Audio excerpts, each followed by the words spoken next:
नमस्कार, स्वागत है आप सभी का। मैं हूं आपके साथ रेशु त्यागी। अगले आधे घंटे मेरे साथ देखिए उत्तराखंड से जुड़ी तमाम खबरें। कांग्रेस जिलाध्यक्ष बनने के बाद पहली बार हल्द्वानी पहुंचे राहुल छिंबाल का पार्टी पदाधिकारियों और कार्यकर्ताओं ने फूल मालाओं से जोरदार स्वागत किया है। इस दौरान प्रदेश अध्यक्ष करण माहरा, नेता प्रतिपक्ष यशपाल आर्य और हल्द्वानी विधायक सुमित हृदेश सहित कई नेता यहां पर पहुंचे हुए थे। नैनीताल जिले की कमान मिलने के बाद राहुल छिंबाल ने पार्टी कार्यकर्ताओं से कंधे से कंधा मिलाकर पार्टी को मजबूत करने के लिए कहा है और राज्य सरकार के खिलाफ जन आंदोलनों को और मजबूत करने का संकल्प लिया।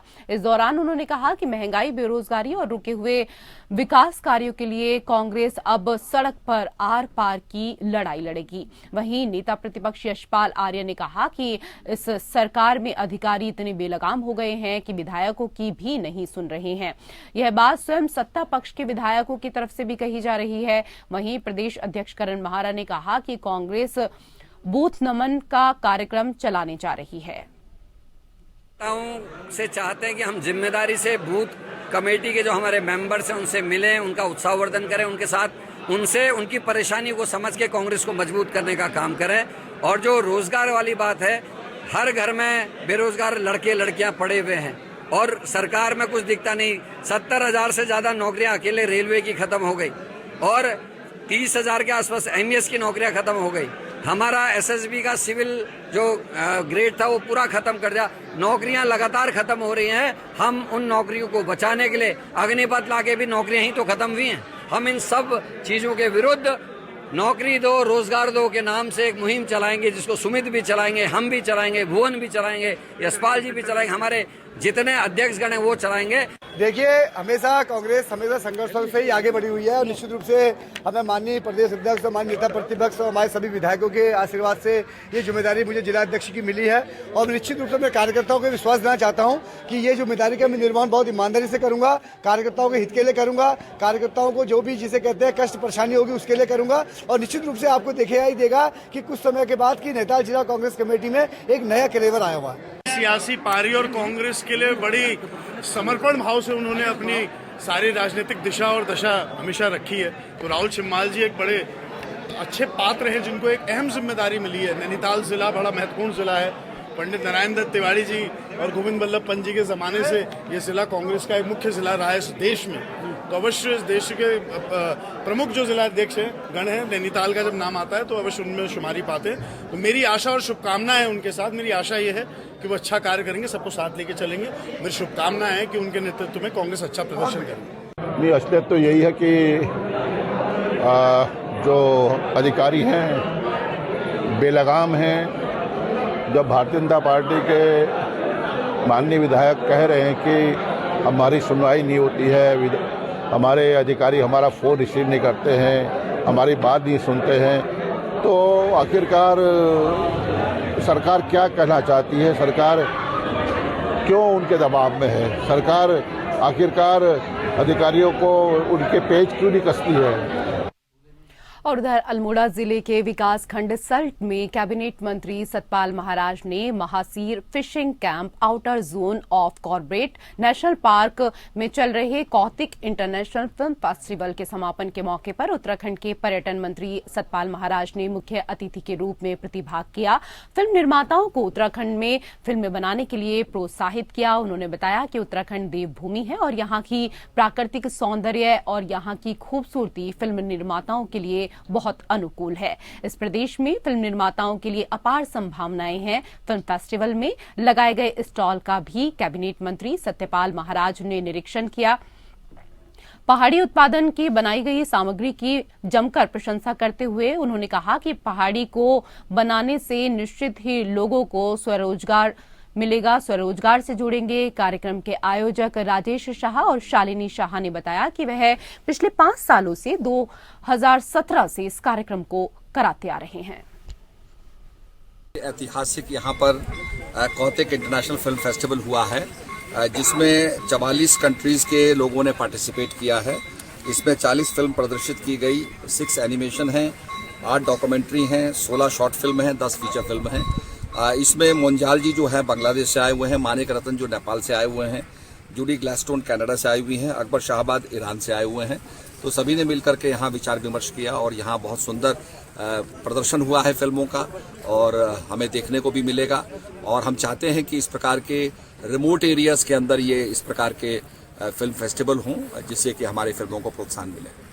हिंदी फिल्म शूट करी है यहाँ, मैंने ही नहीं कई लोगों ने यहाँ हिंदी फिल्म। पर यह है कि गवर्नमेंट का यह है कि अगर पहाड़ी फिल्म बनती है तो उसको ज़्यादा प्रमोट करते हैं वो लोग, और अगर हिंदी की है तो खाली सब्सिडी मिलेगी अगर 75% से ज़्यादा शूट हुई है तो। अगर आप पर्यटन की बात करते हैं तो उनके पास बहुत सारे उसमें प्लान्स हैं जो कि उन्होंने यहाँ पे डिस्कस करे, पर क्योंकि फिल्म उद्योग जो है या फिल्म डेवलपमेंट बोर्ड उनके टूरिज़्म के अंडर नहीं आता है, तो वो उनका एक विषय नहीं है, उनकी मिनिस्ट्री नहीं है, तो उस पर वो थोड़े से उनके हाथ बंधे हुए हैं। But tourism point of view से वो पूरा हेल्प करना चाहते हैं।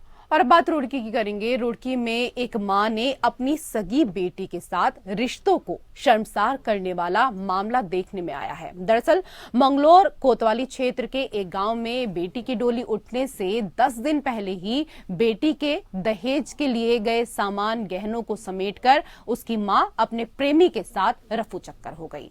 रविवार को पीड़ित परिजन कोतवाली पहुंचे और पुलिस से इंसाफ की गुहार लगाई है। दरअसल मामला मंगलौर कोतवाली क्षेत्र के गांव का है, जहां पर एक महिला के पति की 1 वर्ष पूर्व मौत होने के बाद महिला एक युवक के साथ इश्क कर रही थी। फिलहाल घर में जवान बेटी की शादी की तैयारियां चल रही थी।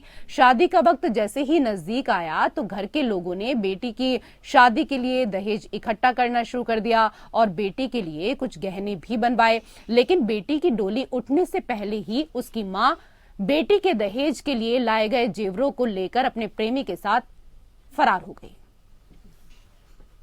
छोटे भाई की घरवाली थी, मेरा भाई 1 साल पहले एक्सपायर हो गया था।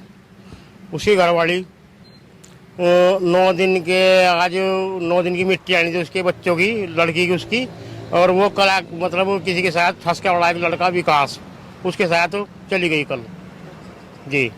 वो जो सामान था ना, वो घर में जो जेवरात बनाते हैं लड़की के मतलब देने के लिए, वो सब लेकर और भी मोटा कोई सामान नहीं था, चीज वगैरह जो भी थी, कुछ गहने वगैरह और थोड़ी नकदी वो लेकर और कल वहां से फरार होगी। शादी उसकी थी जो उसकी लड़की थी। खबरों में आगे बढ़ेंगे, बात पौड़ी की करेंगे। पौड़ी शहर में गुलदार का दिखना और बेखौफ तरीके से घूमना अब एक आम सी बात हो गई है। शहर के विभिन्न इलाकों में गुलदार लगातार दिखाई दे रहा है, जिससे स्थानीय लोग दहशत के माहौल में जीने के लिए मजबूर हैं। वहीं मुख्य वन संरक्षक गढ़वाल सुशांत कुमार ने स्वयं उन इलाकों का भ्रमण किया जहां पर लगातार गुलदार दोपहर और शाम होते ही दिखाई देने लगते हैं। सुशांत ने कहा कि यह गुलदार उन इलाके में अधिकतर देखे जा रहे हैं जो जंगल से सटे हुए हैं या जिन क्षेत्रों में अधिक झाड़ियां हैं। गुलदार के छिपने के लिए ये आसान माध्यम होता है, वहां पर गुलदार आसपास के क्षेत्रों में दिखाई दे रहा है। उन्होंने कहा कि उनकी टीम ने उन सभी इलाकों में मुस्तैदी के साथ गश्त की है। शहर के आसपास अभी जो गुलदार दिखाई दे रहा है, इस संबंध में हमारे स्टाफ नियमित रूप से गश्त कर रहे हैं और हमारी क्विक रिस्पांस टीम क्यूआरटी पूरी साजो सामान के साथ लोगों में कॉन्फिडेंस देने के लिए पूरी तरह से गश्त कर रहे हैं। और जहां पर लेपर्ड दिखाई दे रहा है वहां पर हम मॉनिटरिंग कर रहे हैं, निगरानी कर रहे हैं, ताकि मैन एनिमल कॉन्फ्लिक्ट के अंतर्गत मानस की क्षति ना हो, किसी प्रकार की कोई घायल ना हो, कोई मृत्यु ना हो। इसको रोकने की दिशा में हम प्रभावी कार्रवाई कर रहे हैं। और अभी जैसे मैं पौड़ी शहर के आसपास के क्षेत्र का भी भ्रमण कर रहा हूँ, उससे यह लग रहा है कि कहीं कहीं नाले खाले के पास जो झाड़ी, कालाबांस का झाड़ी और अन्य प्रकार की झाड़ी उग गई है, उसको साफ सफाई करने की दिशा में कार्रवाई करने की आवश्यकता है। उधर अल्मोड़ा जिले के विकास खंड सल्ट में रामदत्त जोशी संयुक्त चिकित्सालय रामनगर ने मोहान चेकपोस्ट पर निःशुल्क स्वास्थ्य कैंप लगाया। स्वास्थ्य कैंप में बुखार, खांसी, जुकाम आदि बीमारियों के मरीज पहुंचे, जिसमें खून जांच और स्वास्थ्य सुविधा का लाभ ग्रामीणों को दिया गया।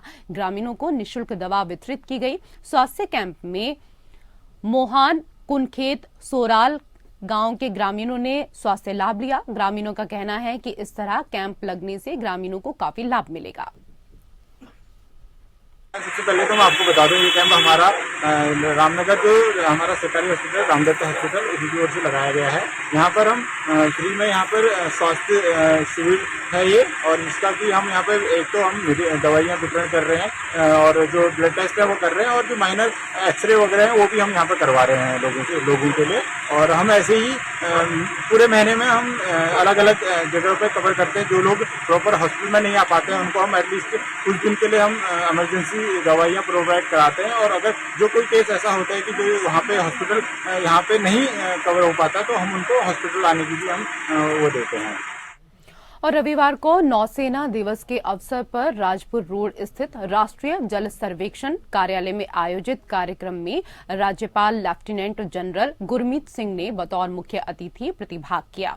मुख्यमंत्री पुष्कर सिंह धामी भी कार्यालय में मौजूद थे। इस अवसर पर राज्यपाल और मुख्यमंत्री ने संयुक्त रूप से Indian warning information and navigation service व मैरी टाइम इंफॉर्मेशन चार्ट का लोकार्पण किया। साथ ही नौसेना की प्रदर्शनी का अवलोकन कर देश की सुरक्षा में नौसेना के योगदान की सराहना की। ओशा ब्रेको के संचालित मनसा और चंडी देवी रोपवे का संचालन कुछ दिन बंद रहेगा। हरिद्वार के इन दोनों प्रसिद्ध मंदिरों के लिए रोपवे का संचालन करने वाली ओशा ब्रेको लिमिटेड के यूनिट हेड मनोज डोभाल ने बताया कि ओशा ब्रेको उच्च सुरक्षा मानकों पर रोपवे संचालित करती है, जिसके कारण साल में 2 बार पूरे संयंत्र की सुरक्षा जांच की जाती है। रोपवे के वार्षिक रखरखाव के चलते मनसा देवी में रोपवे का संचालन 5 दिसंबर यानी आज से 10 दिसंबर तक बंद रहेगा, जबकि चंडी देवी में संचालन 12 से 17 दिसंबर तक बाधित रहेगा। इस दौरान विभिन्न जांचों के साथ कलपुर्जों को बदलने का काम भी किया जाएगा। इसके बाद 11 दिसंबर से मनसा देवी और 18 दिसंबर से चंडी देवी रोपवे फिर संचालित होगा। और हमारे सहयोगी राजकुमार पाल ज्यादा जानकारी के साथ इस वक्त जुड़ चुके हैं। राजकुमार, क्या कुछ जानकारी आपके पास? जिस तरीके से बताया जा रहा है मनसा देवी और चंडी देवी को लेकर अभी भक्त वहां पर रोपवे पर नहीं जा पाएंगे, कुछ दिन के लिए बाधित रहेगा।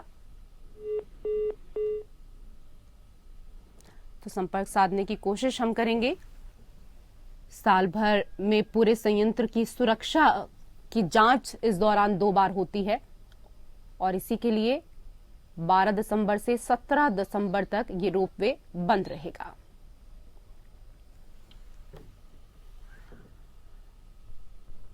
तो ओशा ब्रेको के संचालित मनसा और चंडी देवी रोपवे का संचालन कुछ दिन तक के लिए बंद रहेगा।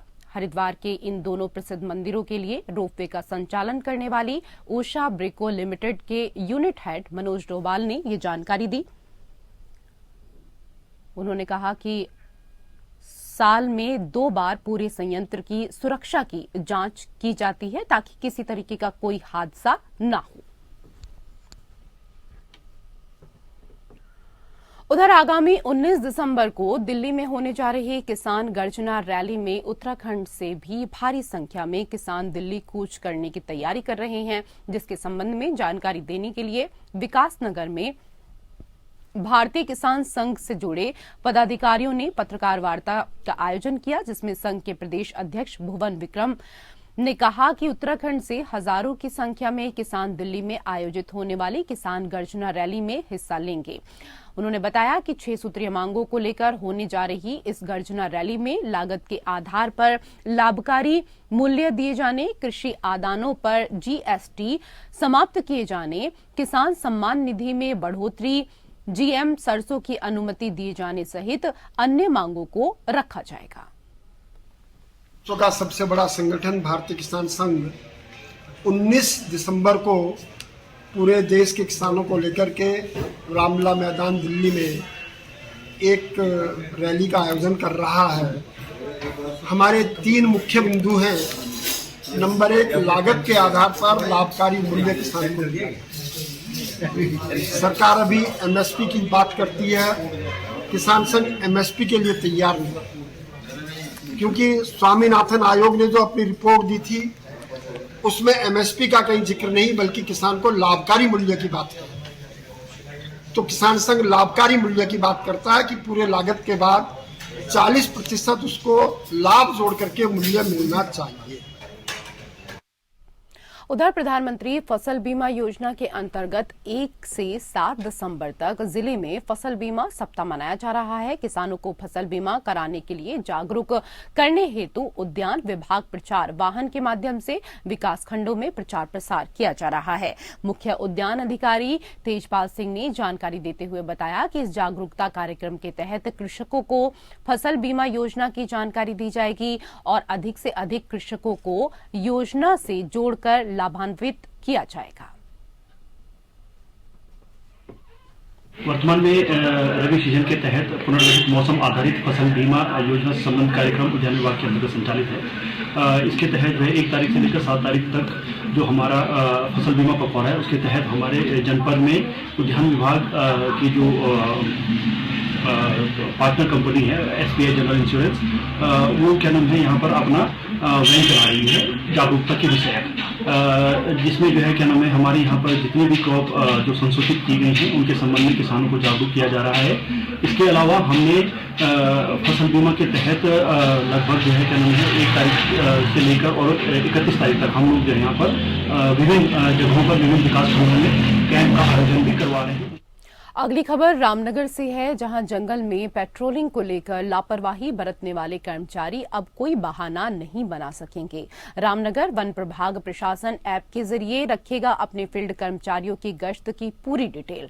आपको बता दें कि अब ऐप के जरिए रामनगर वन प्रभाग के डीएफओ अपने कर्मचारियों की गश्त की पूरी नजर रखेंगे। उन्होंने जंगल और वन्यजीवों की सुरक्षा को लेकर गश्त पर फोकस किया है। वहीं जानकारी देते हुए रामनगर वन प्रभाग के डीएफओ कुंदन कुमार ने बताया कि अब हमने सभी को पेट्रोलिंग ऐप को डाउनलोड करने के निर्देश दिए हैं।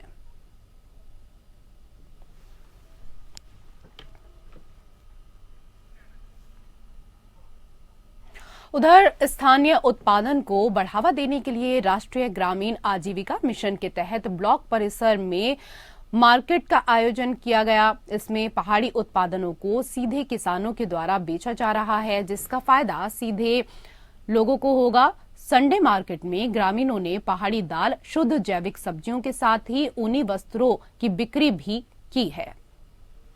उस उत्पाद को सीधे विपणन के लिए एक मौका दिया है लोगों को, और हमारा मानना यह है कि यदि ये ठीक ठाक चल पड़ा तो लोगों को डायरेक्ट यहाँ से जो भी उत्पाद लोकल उत्पाद है ये मिल पाएगा।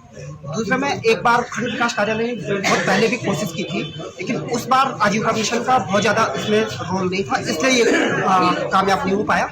लेकिन अब हम लोगों का मानना ये है कि जो हमारे समूह हैं NRLM के तहत जो समूह बने हुए हैं वो डायरेक्ट यहाँ पर आएँ और उनको हम एक कौशल मुहैया कराएं कि जिससे जो जैविक खेती से लोग सब्जी का उत्पादन कर रहे हैं, जो लोकल प्रोडक्ट हमारे हैं ये लोगों तक पहुँचे और जो बीज के बिचौले हैं वो बिचौले खत्म हो। मैं यहाँ पे आज संडे का मतलब जो मार्केट लगा है उसमें आई हूँ, आज पहली बार आई हूँ। और जो हमारे यहाँ ब्लॉक वालों ने, जो हमारे प्रमुख साहब ने, जो हमारे ब्लॉक के अधिकारी लोग हैं, उन्होंने हमारे समूह के बारे में सोचकर हमारे समूह की महिलाओं के जो घर में प्रोडक्ट है, सब्जी है, दालें हैं, जड़ी बूटियाँ हैं, उसके लिए मार्केटिंग नहीं मिल रही थी, कम मिल रही थी, एक सरस मिलता। और यहाँ हमारे हर संडे को यहाँ सरस मार्केट लगेगा, संडे मार्केट लगेगा, और हर घर की महिलाएं अपने घर में जो सामग्री है, सब्जी, दालें, जड़ी बूटियाँ हैं, वो यहाँ पे मार्केटिंग कर सकेंगी। और इसी के साथ उत्तराखंड की खबरों में फिलहाल इतना ही। नमस्कार।